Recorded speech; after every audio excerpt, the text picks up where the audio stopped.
Complete shutdown চলমান রেখে নতুন কর্মসূচি ঘোষণা করেছে প্রকৌশল অধিকার আন্দোলন। 14 সদস্যের ওয়ার্কিং কমিটি প্রত্যাখ্যান করে এই কর্মসূচি ঘোষণা করা হয়েছে। দাবির প্রতি একাত্মতা প্রকাশ করে সারা দেশে বিভিন্ন বিশ্ববিদ্যালয়ে আন্দোলন কর্মসূচি চলমান রয়েছে।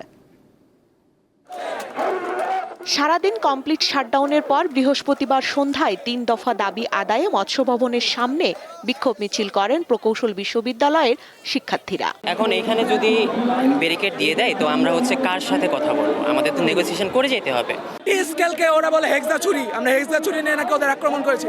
এই ধরনের নাটক এই বাংলাদেশে চলবে না। আমরা এই ঘটনার আইনানুগ শাস্তি চাই এবং আমরা ডিসি মাসুদের পদত্যাগ চাই। এর আগে সরকার গঠিত 8 সদস্যের নিরীক্ষা কমিটি 14 সদস্যের একটি ওয়ার্কিং কমিটি গঠন করে এবং দাবি পূরণের যৌক্তিক সমাধানের আশ্বাস দেওয়া হয়। যারা বিভিন্ন বিষয়ে দাবি দেওয়া নিয়ে আন্দোলন করছেন তাদের একটা প্রতিনিধি দল সকল সময়ে সরকারের আমাদের সাথেও বসতে পারেন, ওয়ার্কিং গ্রুপের সাথেও বসতে পারেন, জনদুর্ভোগের সৃষ্টি যেন না করে। এই সিদ্ধান্ত প্রত্যাখ্যান করে সংবাদ সম্মেলন করে প্রকৌশল অধিকার আন্দোলনের নেতারা।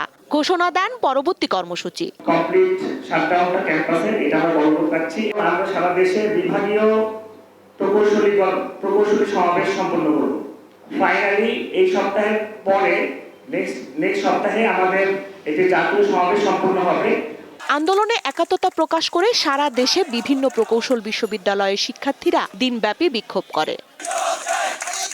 স্বস্তিকা সিংহ, দীপ্ত সংবাদ, ঢাকা।